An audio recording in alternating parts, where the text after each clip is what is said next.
የሂሳብ መዛግብቶ የሙከራ ሚዛን ወይንም ትሪያል ባላንስ እኩል ስለመጣ ብቻ ስራው ልክ ነው ብለው ያምናሉ? ድጋሜ ያስቡበት። በሂሳብ አያያዝ ውስጥ የሙከራ ሚዛን ላይ ሳይታዩ የድርጅቱን የፋይናንስ መግለጫ ሙሉ በሙሉ የሚያበላሹ 4 ድምፅ አልባ ስህተቶች እንዳለ ያውቃሉ? አትጨነቁ። ምንም አትጨነቁ። በዛሬ ቪዲዮአችን ገንዘብ እንዳያከስሩ እነዚህን 4 መሰረታዊ ስህተቶች በዝርዝር እንመለከታቸዋለን። በተለይ 4ኛው ስህተት አደገኛ ከመሆኑ አንጻር የድርጅቱን የፋይናንስ መግለጫ ሙሉ በሙሉ አቅጣጫውን ሊያስቀይር ስለሚችል የስህተቱ አስከፊነት ደግሞ ሳይለንት ኪለር ስለሆነ በዝርዝር ሁኔታ እናያለን። እስከ መጨረሻ ከኛ ጋር ሁኑ። ዩቲዩብ ቻናላችንም ሰብስክራይብ በማድረግ ቪዲዮውንም ላይክ፣ ሼር እና ኮሜንት በማድረግ ጀምሩ። እያደረጋችሁልንም ስለሆነ ከልብ እናመሰግናለን። በቀጥታ ወደ ዝርዝር ሁኔታችን እንገባለን። አንደኛ ላይ የምናገኘው ምንድነው? ኤረር ኦፍ ኦሚሽን ወይንም የመተው ስህተት ይላል። የመተው ስህተት ማለት ምን ማለት ነው? እንደሚታወቁት በአካውንቲንግ ሂደት ወይንም አካውንቲንግ ሳይክል የምንለው ላይ ከአናላይሲስ ትራንዛክሽን ጀምሮ እስከ ፋይናንሻል ስቴትሜንት ማዘጋጀት ነው ሂደቱ እና ከዛ ሂደቱ ውስጥ ትልቁ ስህተት የሚፈጠረው የት ነው? በተለይ ይሄኛው አንደኛ ኤረር ኦፍ ኦሚሽን የሚፈጠረው የት ነው? ሪከርዲንግ ቱ ዘ ጀነራል ጆርናል ነው። በተለይ ይሄኛው አንደኛ ኤረር ኦፍ ኦሚሽን ወይንም የመተው ስህተት የሚፈጠረው የት ነው? የጠቅላላ ጆርናል ላይ መመዝገብ ላይ ነው የሚረሳ። አንዴ እዚህ ላይ ተረሳ ማለት አንድ ትራንዛክሽን እስከ መጨረሻ ፋይናንሻል ስቴትሜንት ላይ በየትም ገብቶ አይታይም ማለት ነው። ሶ ኤረር ኦፍ ኦሚሽን ወይንም የመተው ስህተት አንደኛ የሚፈጠረው በጆርናል ሪከርዲንግ ታይም ነው። ቢኮዝ የየቀኑ ገቢ በክሮኖሎጂካል ኦርደር ስለሚመዘገብ ማለት ነው። ክሮኖሎጂካል ኦርደሩ ላይ ለምሳሌ በ1 በ2 በ3 እያለ በሚሄድበት 2 ተዘሎ 4 5 6 3 እና 2 መካከል የተዘለለ ካለ ማለት ነው እዚህ ጆርናል ሪከርዲንግ ላይ የተዘለለ ትራንዛክሽን እስከ መጨረሻ የትም አናገኘውም ማለት ነው። ስለዚህ የመጀመሪያው የመተው ስህተት ኦር ኤረር ኦፍ ኦሚሽን የምንለው ይሄ ማለት አንድን የገንዘብ ዝውውር ሙሉ በሙሉ ሳንመዘግበው ስንቀር ነው ማለት ነው። ለምሳሌ የ5000 ብር ዕቃ ገዝተን ምንም ሳንመዘግብ ብንረሳ ማለት ነው። ቬሪ ማይንድ 5000 ብር ዕቃ ተገዝቷል። ይሄን 5000 ብር እንበልና በመስከረም 2 ወይ በጥር 2 ያለንበት ወር ላይ የሆነ ቀን 2 ብለን ብንወስድና በ2 የዚህ 5000 የዕቃ ግዢ ሪካርድ አልተፈጸመም ወይ አልተመዘገበም። ስለዚህ ጆርናል ላይ እስካልተመዘገበ ድረስ because we call it the journal recording the book of original entry የምንለውም ለዚህ ነው ማለት ነው። book of original entry የሚባለውም ለዚህ ነው ማለት ነው። ኦሪጂናል ኢንትሪ ላይ የለም ወይ ተረስቷል ወይ ተዘሏል ማለት አንድ ትራንዛክሽን እስከ መጨረሻ የትም አታገኘውም ማለት ነው። at the end of the day የተሳሳተ የሂሳብ ሪፖርት ነው መግለጫዎች ነው የሚሰጠን ማለት ነው። ስለዚህ የመተው ስህተት ወይንም ኤረር ኦፍ ኦሚሽን ማለት ትራንዛክሽኑ ተካሄዶ ግዢ ወይ ሽያጩ ተፈጽሞ ወይ ብድር ወይ አገልግሎት ወይ something take place አድርጎ ሙሉ በሙሉ መተው ወይ መርሳት ማለት ነው። ሌላ ነገር አይደለም። ሁለተኛ ላይ የምናገኘው ምንድነው? ኤረር ኦፍ ኮሚሽን ወይንም የተሳሳተ ምዝገባ ስህተት። የተሳሳተ ምዝገባ ስህተት። የተሳሳተ ምዝገባ ማለት ምን ማለት ነው? ሁለተኛው ደግሞ ኤረር ኦፍ ኮሚሽን ወይም የተሳሳተ ምዝገባ ነው። ይሄ የሚሆነው ትክክለኛውን የገንዘብ መጠን ቬሪ ማይንድ የገንዘብ መጠኑ ትክክለኛ ነው መዝግበናል። ነገር ግን የተሳሳተ ሰው ስም ላይ ነው የመዘገብነው እንበልና ለምሳሌ ይላል እዚህ ጋር እንደምታዩት ከጆን ነው ገንዘብ የተቀበልነው። ጆን ከሚባለው ደንበኛ 10000 ተቀብለን በስህተት ጀማል በሚባል ደንበኛ ሂሳብ ላይ በክሬዲት ብናደርግ ትክክለኛ መጠን ነው፣ ትክክለኛ አካውንት ነው።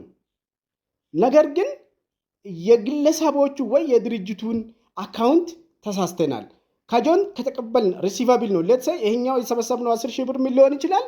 ከዚህ በፊት በብድር የሸጥነው አገልግሎት ወይንም ዕቃ እየመለሰልን ሊሆን ይችላል። ቢኮዝ እኛ አካውንት ሪሲቨብል አለን ከውጭ ስለሆነ ካሹን ተቀብለን ካሹን ዴቢት አድርገን አካውንት ሪሲቨብሉን ክሬዲት አድርገን ነው የምናሳልፈው። ነገር ግን ከጆን መቀነስ ሲገባን ከማን የቀነስ ነው? ከጀማል ነው የቀነስ ነው። at the end of the day ጀማል ኢዳ እንደሌለበት ነገር ግን ጆን ከፍያለሁ ይላል፣ እኛ ጀማል ነው የከፈለው እንላለን ማለት ነው። ስለዚህ ይሄኛው ሁለተኛ ደረጃ ኢረር ኦፍ ኮሚሽን የምንለው የተሳሳተ ምዝገባ ነው። አካውንቱም ትክክል ነው፣ ካሽ በካሽ አካውንት ሪሲቨብል በሪሲቨብል ክሬዲቱም በክሬዲት ዴቢቱም በዴቢት ነው። ምንም እዚህ ጋር ሚስማች የተደረገ ነገር የለም። ነገር ግን ምንድነው የተዛባ የጆንን ኢዳ ከጀማል አካውንት ክሬዲት ስላደረገን ነው። ስለዚህ ይሄም ትክክለኛ የሂሳብ መግለጫችንን ከሚያዛቡት አንዱ ወይንም ሳይለንት ኪለር ከምንላቸው አንድ ስህተት ነው ማለት ነው። ኤረር ኦፍ ፕሪንሲፕል ሶስተኛው ኤረር ኦፍ ፕሪንሲፕል እንላለን ወይንም የመሰረታዊ መመሪያ ስህተት። what is the error of principle? ለህግ ተገዥነት በጣም አደገኛ ስህተት ኤረር ኦፍ ፕሪንሲፕል ወይም የመሰረታዊ መመሪያ ስህተት የምንለው ነው።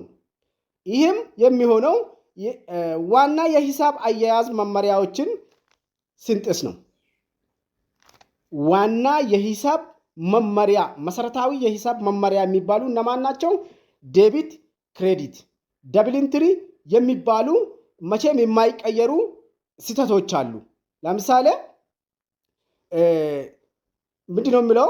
አንድን ትልቅ የማሽነሪ ግዢ እንደ ተራ የወቅቱ ወጪ ወይንም ኤክስፔንስ አድርገን ሲንመዘግቦ ማለት ነው። ለምሳሌ እዚህ ጋር የምናንሳቸው በ20 ሺህ የተገዛው ኢኩፕመንት ሚንስ እንደ ኮንሱመብል አይተም አይደለም። ኖርማሊ እንደ ፊክስድ አሴት ልናየው እንችላለን። ኢኩፕመንት ማለት እንደዛ ነው። እና እኛ ግን በ20 ሺህ ብር ገዝተን አምጥተን ኢኩፕመንትን ምንድነው እንደ ቀላሉ ያደረግነው? ኤክስፔንስ ዴቢት አድርገን የገዛንበትን ካሽ ክሬዲት አድርገን መዝግበን ያለፍነው። መጨረሻ ላይ ሂሳቡ አይመጣልኝ። ቢኮዝ እቃው ኢኩፕመንት ነው፣ ፊክስድ አሴት ነው፣ ዲፕሪሺየሽን አለው፣ ምን አለው። እንደ ተራ እቃ ወይ አሁን ላይ ተጠቅመ እንደምጥለው እንደ ኢንቨንተሪ እና እንደ ሰፕላይስ ነገር ገዝተ በኤክስፔንስ ሲታወራርድ ወይ ስትመዘግበው እንደዚህ አይነት መሰረታዊ መመሪያ ስህተት የሚባለው ወይንም ኤረር ኦፍ ፕሪንሲፕል የምንለውን ስህተት this also we call it the silent killer ነው። ሳይታወቅ ሳታየው ሂሳብን፣ ቢዝነስን፣ ድርጅትን ሁሉ ይዞ ገደል ሊገባ ይችላል። ቢኮዝ ይሄኛው 20 ሺህ ብር የተገዛ ኢኩፕመንት በየወሩ ዲፕሪሺየሽን ኤክስፔንስ እየተሰላ እየወጣ እየተቀነሰ በህጉ መሰረት ማየት ሲገባ እኛ ግን ያደረግነው ምንድነው? በመጀመሪያው ሪካርድ ላይ በኤክስፔንስ ስለመዘገብ ነው። በቃ አንዴ እቃው ግን እስከ ዘላለም ከኛ ጋር አለ እስከ ዩዝፉል ላይፉ። እኛ ግን ዛሬውኑ ዩዝ እንደ ስሮ አድርገን እንደጨረስን አድርገን የመዘገብ ነው። ይሄኛውም ዋን ኦፍ ዘ ሳይለንት ኪለር ስህተት ብለን እንጠራለን ማለት ነው። ለምሳሌ ይላል አሁንም ያወራ ነው ሌላ የለም። ዋጋው 20 ሺህ የሆነው እቃ ገዝተን በንብረት ወይንም አሴት አካውንት ፋንታ በስህተት የጥገና ወጪ ወይንም ሪፔር ኤክስፔንስ ብለን ዴቢት ብናደርግ የተጣራ ትርፋችንን እና የሂሳብ ሚዛን መግለጫዎችንን ያዛባዋል። ለምሳሌ ትርፍ ልክ አይመጣም፣ ባላንስ ሺታችንም ላይ ልክ አናገኘውም። ስለዚህ እንደዚህ አይነት ስህተት ይፈጥራል። እንደዚህ መጨረሻ ላይ ደግሞ የዚህ ስህተት ችግሩ ምንድነው? የትርፍ እና የባላንስ ሺት ችግር ነው የሚያሳየን ማለት ነው። ሌላ መጨረሻ ላይ የምናገኘው ኤረር ኦፍ ሪቨርሳል ወይንም የቦታ መቀያየር። this also we call it ቦታን የተቀያየረው ስቲል ምንድነው? ትሪያል ባላንስ ቼን ይገጥማል። እስካሁን እንደምታውቁትም በአራቱም ስህተቶች ትሪያል ባላንሳችን ይገጥማል። ትሪያል ባላንስ ዴቢት እና ክሬዲት ገጠመ ማለት የሂሳብ መግለጫዎች ትክክል ነው ማለት አይቻልም የምንለውም ለዚህ ነው። መጨረሻ ሄደ ኢቭን ይሄ ስህተት አሁን ከአጀስትመንት ጋም አይገናኝም። ለምሳሌ አጀስትመንት የምንለው ያልተከፈሉ ክፍያዎች እንደተከፈሉ የተከፈሉና ፕሪፔይድ ኢንሹራንስ እና ሬንቶች ካሉ ፊክስድ አሴቶች ወይ ኢኩፕመንቶች ካሉ እንትኑ እንዲሰላላት ዲፕሪሺየሽን ኮስቱ እንዲሰላላት እነዚህ ትክክለኛ መቼም ኤክስፔክት የሚደረጉ ናቸው። ህጋዊ አጀስቲንግ ኢንትሪ ብለን የምንጠራቸው እነዚህ ከአንአጀስትድ ትሪያል ባላንስ በኋላ አጀስትድ ትሪያል ባላንስን ይዘን ወደ ፋይናንሻል ስቴትመንት የምንሻገርበት ነው። እነዚህ ግን ሳይለንት ኪለር የተባሉት ለዚህ ነው። ህጉም አያውቃቸውም፣ ግን ኤክስፔክት ያደርጋቸዋል። የሚሰራም አካውንታንት ኦር የፋይናንስ ክፍሉም ኦር ንብረት ክፍሉም እነዚህም ብዙ ኮንሲደር አያደርጉትም። ገና የት ነው ችግሬ ብቻ ብሎ መቆፈር ነው። ቢኮዝ እንዲህ አሁን ዴቢትና ክሬዲቱ ሚስ ማች ቢያደርግ በቀላሉ ፈልገህ ታገኘዋለህ። ችግር አለ እንዳትል እነዚህ እየገጠሙ ነው።